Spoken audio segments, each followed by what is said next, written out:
Hi, welcome back to Kids Family Read Alouds, Magic Treehouse, Dinosaurs Before Dark. Chapter 10 is called Home Before Dark. Jack heard a bird singing. He opened his eyes. He was still pointing at the picture of the Frog Creek woods. He peeked out the treehouse window. Outside, he saw the same exact view as the picture in the book. "We're home," whispered Annie. The woods lit with golden late afternoon light. The sun was about to set. No time had passed since they'd left Frog Creek. "Jack! Annie!" a voice came from the distance. "That's Mom," said Annie. Jack saw their mother far away. She was standing in front of their house. She looked tiny. "Jack! Annie!" he called. Annie stuck her head out of the window and shouted, "Coming!" They still felt dazed. He just stared at Annie. "What happened to us?" he said. "We took a trip in a magic treehouse," said Annie simply. "But it's the same time when we left,"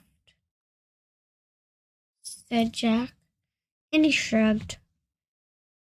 "How did it take us so far away?" said Jack. "And so long ago?" "You looked at a picture in a book," said, "I wish we could go there," said Annie. "And the magic treehouse took us there." "But how?" said Jack. "And who built this magic treehouse? Who put all these books here?" "A magic person, I guess," said Annie. "Oh, look," said Jack. "I almost forgot about this." Jack reached into his pocket and pulled out the gold medallion. "Someone lost this back there," he said, "in Dinosaur Land.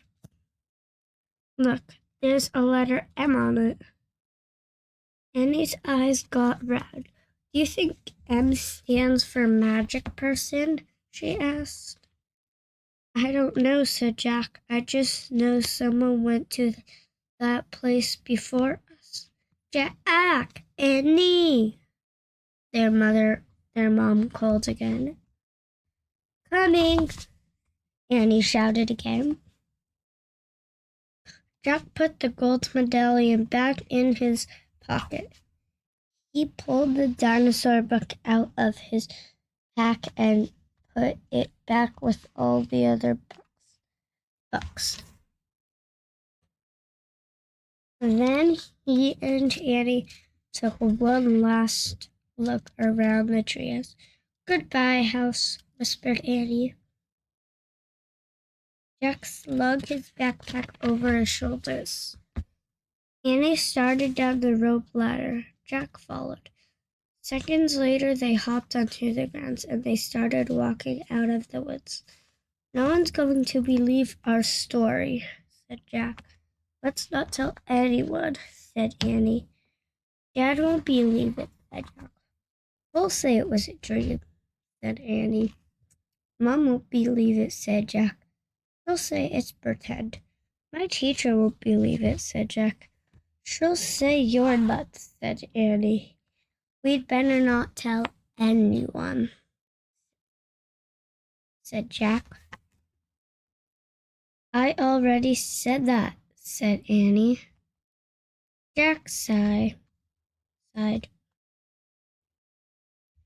think I'm starting to not believe it myself," he said. They left the woods and started up the road toward their house. As they walked past all around on their streets.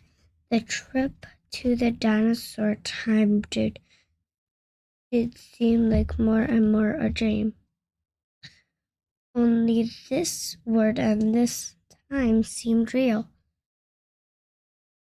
World, and sorry I said word. Jack reached into his pocket. He clasped the gold medallion. He felt engraving on the letter M. It made his fingers tingle. Jack laughed. Suddenly he felt very happy. He couldn't explain what had happened today, but he knew for sure that in their trip the magic treehouse had been real. Absolutely real. Tomorrow, said Jack softly, we'll go back into the woods. Of course, said Annie, and we'll climb up to the treehouse, said Jack. Of course, said Annie. And we'll see what happens next, said Jack. Of course, said Annie. Race you. And they took off together, running for home. Thanks for reading the whole book of Magic Treehouse Dinosaurs Before Dark. Bye. Please subscribe.